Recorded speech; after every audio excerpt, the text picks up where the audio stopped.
Hello, everybody. Welcome to the next episode of the Charter School Connection podcast. My name is Jared Bertaldo, and today we're here with Eric Lieske, who is the CEO of Flint Cultural Center Academy. Eric, how are you doing today? I'm doing well, Jared. Just really quick, it's Eric Lieske. I'm sorry. Lieske, okay.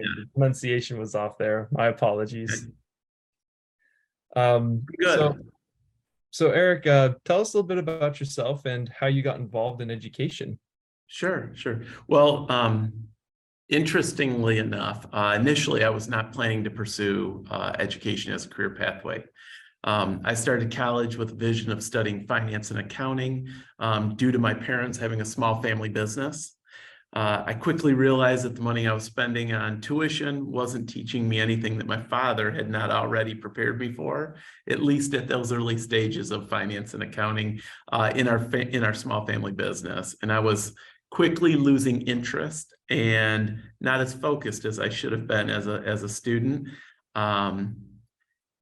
So I took a little break in college. And then I actually had a fair number of college courses, and I was working for my dad in this small hardware store. And I think he might've gotten tired of me being around. And he talked to our superintendent of the school district that I actually attended. And they were needing some substitutes. And he said that maybe that was a good idea for me to give that a try. And to be quite honest, I went up, I signed up to sub. I got placed in a kindergarten classroom for 2 or 3 weeks, and I just got bit. I mean, I loved it.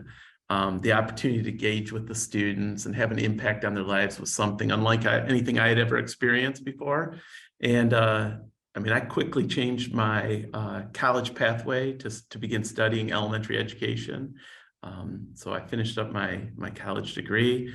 And then once I graduated, I was really fortunate that my local school district, a traditional public, hired me as a 5th grade teacher. Had a blast. I taught 5th grade for 4 years. In that 4th year, I was approached by the assistant superintendent at the time to place my focus on administration, which I really hadn't thought about. I went through an administrative academy, and the following year I was serving as an assistant principal of about 900 5th and 6th graders. And I did that for a couple of years, and then I became an assistant principal for a middle school of about 900, all in the same district.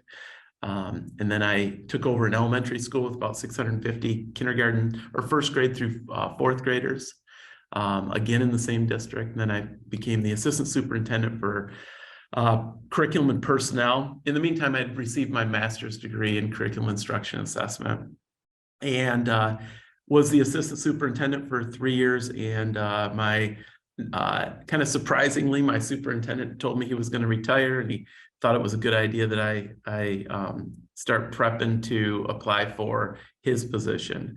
The board graciously put me into selected me as the superintendent at this same school district, where I spent almost 9 years as their superintendent. So about 23 and a half, 24 years in a traditional public school. And then I was approached to provide some insight and maybe some feedback and have some real unique, critical, and creative conversations about a charter school that was going to open in the heart of Flint, Michigan. And at that point, I wasn't a huge charter fan, but I was a huge fan of children. So I was eager to do whatever I could to maybe offer some guidance as the school was being designed and developed. And to be honest, that kind of led into some more conversations and a few more conversations, to the point where I was offered the job to get the school up and running and hire the staff, select the curriculum, get the kids on board, and kind of finish the construction of the project. I was attending construction meetings. And we opened this charter school, and I was hired as the CEO and also assuming the duties of the school principal in August of 2019. And we've been rolling really hard ever since then. As you know, 2019 wasn't the best year to open a school because in March of 2020, we shut down like everybody else. So it's been quite a journey. I've learned a tremendous amount about the value of public charters or high quality public education in whatever community children are in, and that they should have opportunities and options to select. Choice is a big deal. If I go to one supermarket and I don't like the customer service, or I get home my chicken spoiled, I might decide to go to another one the next time. And we're talking about some of the most important work that anybody can engage in, and that is getting kids ready for their future. And I think parents should have an opportunity to select. If we're all doing our job right, they'll stay right where they are. Absolutely. And that sounds like a very a well preparing pathway that you took to attain the position that you have now. Yes, I was very fortunate that I've had a lot of unique experiences in education. The folks that mentored me allowed me to really spread my wings and make mistakes, which I did. But they didn't allow me to make mistakes that I couldn't recover from. So I learned a lot, and I think that's one of the things. We shouldn't be teaching perfection in school. We should be teaching kids to be courageous and curious, Right. where they are really set up to make some mistakes, and have some of those mistakes can be their most significant learning experiences. So I was fortunate to have those types of educators in my life and leaders in my life, and I think that's been critical to my educational and career. Would you say there was any a particular individual that inspired you to pursue a pathway of education? You know, I would say that there was no individual in terms of educators. I think what inspired me most to be an educator was substitute teaching and working with kids. I interview a lot of people. I've interviewed and hired a lot of educators in my career, and most of them always knew they wanted to be a teacher.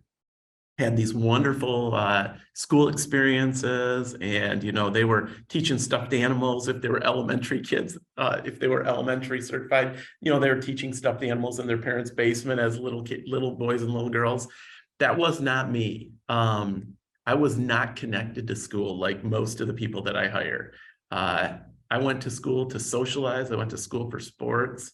I did not place a high value on my academics back then. I wish I would have in hindsight. But I would say what's been most inspirational to me, the students, number one. But I've been so very fortunate to be surrounded by and have the opportunity to work with amazing educators in general. And when I talk about educators, I talk about everybody that works in school. So I've worked with some custodians that have taught me some things about how to interact with people and kids. I've worked with amazing secretaries, amazing administrators, and certainly a tremendous amount of amazing teachers and paraprofessionals that, really where the meat of the work gets done is in those classrooms. There's a lot of hands that go into operating sure. a classroom. Yeah. I want to ask you a little bit. You had mentioned that when you first heard about this charter school that was being opened up, you were a big fan of kids, but you weren't necessarily a big fan of charter schools. Is that right? Sure. What's changed with your view about charters, and why did you suddenly decide, yeah, I'm going to go and join a charter? So it really wasn't, I'm going to go join a charter for me per se. It was, I'm going to have the opportunity to make a difference in the lives of children in the Flint community. I hadn't thought about working inner city in the past. I spent most all of my career, like I said, 24 years roughly, in a suburban school district, 12 miles east of where I'm at right now. So it wasn't so much about joining a charter or staying with a traditional public to me. And I was really fortunate in my former traditional public school district. We didn't lose kids. I mean, we were offering a very high level program for children. When I say program, I'm talking about an educational program, an athletic program, an arts program, a STEM-based or STEAM-based program. So we were offering a lot of great opportunities for kids, and we didn't really lose children to other school districts. I mean, a few, but nothing to speak of like some schools have experienced. So I just wasn't really that aware of what charter schools were doing or weren't doing. I didn't pay attention to them really. So this wasn't about a charter school per se. It was the opportunity to go to a school and realistically change the trajectory of what public education looked like in the city of Flint. We're not there yet. We've got a lot of work to do. And we continue to say that, this is year 5 for us. So we had 1 year, first year we were learning each other, the curriculum, the students, everything. And then about the time I saw that all starting to really meld together and go forward, we shut down and went to virtual online platform like everybody else. Year 2, we were split. We did some in-person, we did some synchronous, non-synchronous learning in year 2. Then year 3, we had a couple hiccups throughout the year where we had to take a pause, and it was kind of more by classrooms. But so year 4 was the most normal year we've had. So we got that a little more normalcy under our belt. So this going into year 5, I mean, our theme is our best year yet. This is going to be our best year yet. That's I'm awesome. really excited. We are 2 weeks into professional development. We start school on Monday, August 14th.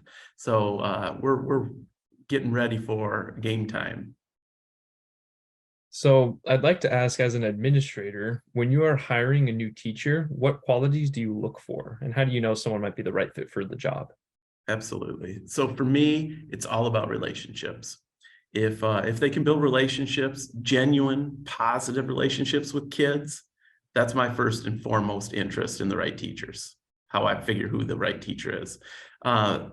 People can learn curriculum, pedagogy, assessments, but if they can't connect with kids on a manner that's built on passion, trust, and love, nothing else matters. So it has to start there. And I think I've been pretty successful at identifying whether or not the fire is in the belly, the passion is for kids, and the rest is learnable. But if you don't, maybe I'm overstating this, but you either have the passion for children and want to make a difference in their lives, or you don't. And if you do, we can figure out the rest. If you don't, then there's probably a better place for you than the Flint Cultural Center Academy. Right. And we talk a lot about crew. And crew is that there are no passengers at this school. Everybody's a crew member. We all get in the same boat and we all paddle hard in the same directions with our oars in the water, hopefully at the same time, going to the same destination. And that is, meeting the needs of our kids on an individual basis.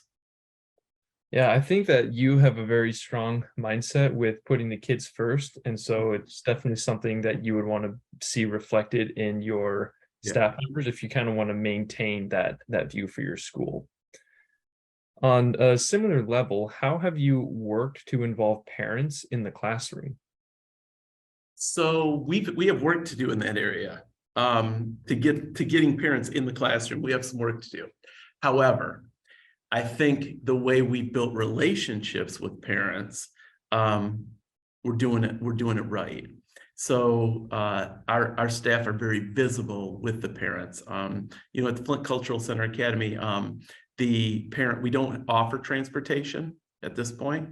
So we see our parents every single day in the drop-off loop. We have 625 kids, so about 380 families, I believe, that are dropping their kids off every day. And when you pull in at arrival time, you will see 10 to 15 of my staff members out opening car doors, getting kids out of the car, high fives, hugs, smiles, maybe some dance moves. That's every single morning. It's not for show. It's part of who we are. And the same thing happens at night.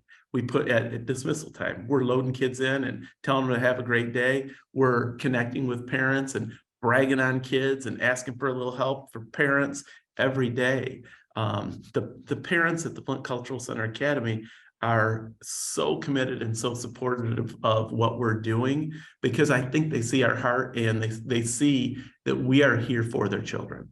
And it's not just a show. I've had parents that said, I see, when you first started that school and you were out there waving to families and opening car doors, we thought, well, that's going to go away. And then come January, when it's snowing and colder than heck, and we still got everybody out there like, okay, these people are for real. It's in us. We have to do it every day. It's not just to go out there and be outside on those 70 degree days when it's not raining. We're out there in the rain. We're out there in the snow every day. Yeah, and that's what parents like to see is, the continued effort. They don't want to see any kind of petering out towards the end, or when Absolutely less and when parents do enter our building, they are greeted by office staff that has customer service down to a science. They intently listen to understand, not to respond. They're even those challenging times, they're listening, and I think that's huge. Parents need to be heard. Kids need to be heard. Everybody needs to be heard, with an intent to understand where they're coming from. So on the other side of the coin, I guess we talked about the parents. What about the students? How do you find is the best way to inspire students in today's world? Yeah, we need to know them. We need to know their name. We need to know their interests. We need to know their strengths and weaknesses. We need to greet them whenever possible. We see them in the hall, we need to be high-fiving them and calling them by name. We need to check in with them. We need to shake their hands. We need to have eyeball-to-eyeball conversations and know that they need to know that they're being seen and heard, and they need to know that we're present for them. And you can't fake that stuff. Kids are really good at figuring out who's real and who's not. So we need to be real with them. Yeah, it's kind of hard to pull a fast one over kids when in terms of like relationships and how you actually feel. We definitely use a lot of humor with our kids and have a lot of fun with them, but it's true, it's honest, it's real, and they know that they have champions here for them. That's good. I love that, honestly, knowing the kids and having a team of champions. So you had mentioned COVID, that you started right before the onslaught, and obviously nobody knew in 2019 what was going to happen in 2020. But I'd like to ask you a little bit about hard times that you might have had as a school, possibly other than COVID, but certainly the pandemic, and what sort of efforts you made to overcome those challenges. Yeah. Well, so COVID was definitely a hard time. I mean, it was a hard time for everybody. But take away COVID, there are always hard times when you're trying to do the tough work. So for me, when it gets tough, I need to remind myself where my spot is. And my spot is going and visiting classrooms. That's where the magic happens. Teachers, I mean, they're educational magicians, and they're the ones that are truly making the impact on the kids. So after a few minutes of watching them in action, I'm ready to take on those tough times again. So really for me, you've got the bookwork, you've got the paperwork, you've got to make sure the budget's good. You've got all of those things that get tough. Stepping away from those things for a few minutes and getting into those classrooms. Number one, there's too much good work happening in these classrooms for the teachers not to hear about it. There's too much good work going on with the kids that they need a pat on the back from somebody other than their teacher. So getting in classrooms is what really does it for me and gets my juices going and makes me realize, okay, yeah, this is why I'm here. Absolutely. And the more kids hear and see you being involved, I'm sure it's just going to give them more confidence in the leadership that they have in the school. And the more trials that we have, sometimes like there can be small day-to-day ones like you had mentioned. Sometimes they're a little bit bigger, but the more trials that we overcome, the better prepared we are to face trials in the future. Absolutely. We just did an interesting, my building principal. So I've been the only administrator at this school up until this school year, where Right. we've implemented a principal position and an assistant principal position. But it wasn't our idea. It wasn't my principal or assistant principal's idea. But they, like we do in education, we steal great ideas and implement them. So we just went through yesterday an activity with our staff where we had poster board all over in our gym with every kid's name on it. And teachers went around to say, and they checked off whether they knew that student by face, whether they knew that child by every child by name, and if they knew any strengths or weaknesses for them academically, and then if they knew any of their interests. So they did a gallery walk and did that for every single student. Now we're going to drill down and see what kids are getting overlooked. That's really cool. And it kind of like, I'm not going to say like lights a fire under the teachers, but it definitely can motivate them to be able to really go above and beyond and know the students as best as they can. It's like, I mean, education is a personal field, right?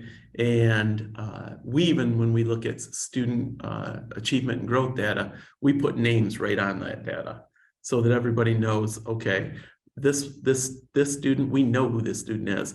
And why are they not performing the way that they should be performing? Not necessarily achievement wise, but growth wise. Why are they not growing? Or wow, look at what's going on with this kid. And we got to make sure that they are getting a lot of accolades for the work that they're doing. And how can we support the ones that are not? But I think it makes it a little more personal when you put a name to that dot on a quadrant graph. Absolutely. So looking back, is there anything that you wish you might have done differently in the past, maybe at the start of the school or even before then when you were preparing for it? Absolutely. The one thing that I wish I would have done differently. So I was hired in January of 2019. I started as the CEO of the Flint Cultural Center Academy in January, and we were starting school in August. There was a lot of logistical things that had to be taken care of to get ready for that school year. And I think I let some of those logistical pieces get in front of hiring staff. I wish I would have had all of my staff hired by middle of February and could have put them to work getting to know each other, building that collective teacher efficacy with this crew of educators, and then give them the curriculum that they're going to be implementing and let them start getting into it. And I didn't get there as soon as I should have. So if I would to do anything over again, and we have a vision of a high school, and maybe we'll talk about that later, that is one thing that will be high on my priority list, is getting that staff hired before kids are here, well before kids are here, so that we can build that. I mean, collective teacher efficacy, is a huge impact or a huge factor on student achievement and growth. So building that crew of staff members earlier rather than later. Absolutely. And I'm a little curious, since you have a dual position function at this school, being the CEO and the principal, would you ever see yourself stepping into being just one or the other? If you were to be a CEO, would you miss working day to day with the kids? If you were just a principal, would you kind of feel like things aren't being done right? Yeah, so that's interesting. So the dual role has been a ton of fun, and it was necessary until this point. So I needed to be hands-on when we opened this school. It needed to have my fingerprints all over it. And I think we've done a nice job figuring out how to do both. As we go into this new school year, my role will be CEO or superintendent duties, basically. But I will be on the campus of the school, probably about 50%. I wouldn't be able to be away more than that, I don't think, right now. So I'll be working, 50% kind of supporting my two new administrators. It's both of their first time in those roles. So, I want to be that mentor and that support that I had when I was going through as a new administrator. We don't know what we don't know, and hopefully, in my 20 plus years as an administrator, I can identify some of those things that maybe we don't know, but that we can be there for support. Right. Now, when you are looking to move individuals up or hire someone for a more like a higher position, Sure. do you tend to look from your original crew members, or do you usually look from outside Yeah. first? So I think if an organization is growing and having the focus of the goals of the school improvement plan, and if they understand the culture of the school, then you look internally. If you're looking to make changes in that culture, then maybe you look outside the organization. Through my career, most of the administrators that I have promoted have been internal candidates. We've had things going in a good direction. We've found some unique skill sets in these individuals that could probably enhance it in another capacity. And that's what I did here at the Flint Cultural Center Academy. I had two educators that joined us when we first started in 2019, and they had showed amazing leadership and commitment to kids. They had that fire in their belly that I love. So they both have been grown up through the system. So that's been successful for me. In my previous school district, I did go outside a couple times, and that worked as well. Okay. I think typically I like to grow my own. Gotcha. So it just kind of depends on like what the needs are. Yes. So for anyone that might be stepping into a similar position as yours, or becoming an administrator, or starting their own charter school, what would be some tips or words of advice that you would pass on to them? Yeah. So, when we spoke earlier, Jared, we talked a little bit about this, and I looked at the questions, and so leading a school and starting a school are two very, very different roles. Starting a school has a lot of challenges, especially starting a school from the ground up. Either way, being highly visible, I think, is critical, and engaged, and making sure that all stakeholders, know that they have your attention. I want when I finish a conversation with somebody, I don't want them to question whether or not I was listening. I want them to know that they were heard, and that I was listening, not to give a response. So I think that's the key part. Obviously, you have to have those skills and knowledge and education, but those social and personal and soft skills are what set you up for success. Absolutely. You still have to balance budgets and such, but Yeah. those soft skills, and having a strong network. I've been so blessed to have so many connections in education here in the county that I work, and across the state. I was fortunate to be on the council for the Michigan Association of Superintendents when I was a superintendent. So my network was pretty broad. I can pick up the phone and call a lot of people and get support or bounce ideas off of. And I've been pretty fortunate since joining a charter school that I've been active with other charter leaders, which has been really helpful too, because there are some things that are different between the two. So I think, having that network and relying on that network, staying in touch with those people, and and answering their calls when they call, so that when you need to call them, they'll pick up the phone too.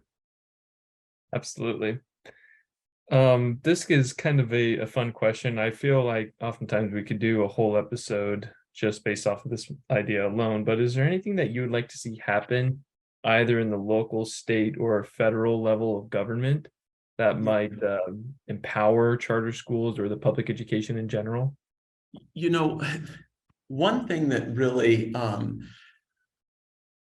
I wasn't aware of as a new charter school leader is in Michigan, you know, charter school leaders aren't automatically included at the county level superintendent's meetings. In the previous budget, our governor built into that and thankfully she did, because it had to do, you know, the COVID challenges were tough, and charter leaders were included in those county superintendent meetings, which was really helpful. Everybody was hearing the same thing, all for the good of all the kids in that county. Our governor recently passed a budget that doesn't require that anymore, which makes me a little nervous. We're all here for kids. They all need the same, the leaders in those schools, whether they're a traditional public or a charter school, they all need to hear the same information so that they can make decisions based on the information that they have. I'm hopeful that even though the requirement has been left out of the budget, whether that was intentional or unintentional, that county superintendents see the value for students to allow charter school leaders to attend these critical conversations. I think that's right now kind of a big one for me. Yeah, I find obviously, you know, people that are making decisions about policies, they're not on the front lines and dealing and interacting with a lot of the issues that schools, Sure. you know, are encountering. So like as much feedback that they can get, and you know, as long as they have their interests and their hearts are in the right place, it's definitely a challenging realm. Yeah, I agree. So for challenges and issues that we can control, what are some current projects that you are working on as a school? Sure. So currently, I mean, at the highest level for our you know, trying to have a razor sharp focus, we're focused on culture, literacy, and mathematics. Really represent the three big rocks for our school year. We continue to share that this is going to be our best year yet, as our first 4 years were pretty tough. But this year, I think if we can continue, which I believe we will, I'm confident that we will, having a real strong focus on culture, literacy, and mathematics, that we're going to see the fruits of our labor with student growth and achievement. We're also really excited as we vision what a Flint Cultural Center Academy High School could provide for our students and families. We're dreaming big at FCCA, and those dreams will have deep impacts on children that carry forward as a legacy for them. Awesome. I really like how you said your theme for this year is it's going to be the best year ever. I think that is like a very uplifting and motivating one for for your teachers and staff members. The next two questions I have are kind of fun ones, but if you were given a magic wand that had just a one-time wish, but anything that you wanted to fix or change would happen, what would you put your wish on? That is an interesting question. I'd prefer it if you'd have said it was a genie and I got 3 wishes, to be honest. Yeah. But since I only get to wave the wand once, I think I'd wave the wand and so that I could ensure that my students were not faced with any more trauma moving forward. You know, Flint is a tough place, one of the toughest. Our kids are survivors, but they need to know they are safe, loved, and they can reach any goal that they set their mind and work towards. I'd like to wave that magic wand to remove the social, emotional, and academic gap caused by the water crisis and global pandemic and generational poverty. And if I got one more wish, one more wand wave, I'd like to find a parcel of land that I could build a high school on that's really close in proximity to our current school. I like that. Benefit your students and grow your organization. Now, the second question that we liked is if you had your own personal billboard that was in the busiest part of the busiest highway, what would you want your message to the community to be? So, like, what makes Flint Cultural Academy unique? You frame that in an interesting way. As I was thinking from our pre-conversation about today's podcast, it really resonated to kind of our why. And our why is, if not us, then who? And maybe that billboard isn't in the busiest area of our community, so everybody can say, maybe that is somewhere blasted in the school, so we see it every day.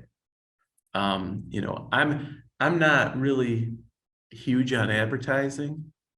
I think if we do the good work, we don't need to advertise at all. So if we're committed to our why, if not us, then who? Then I think we're fine. If I had to put a billboard up in the busiest part of our community, it'd say, "Come join the fun." I really like that quote, if not us, then who?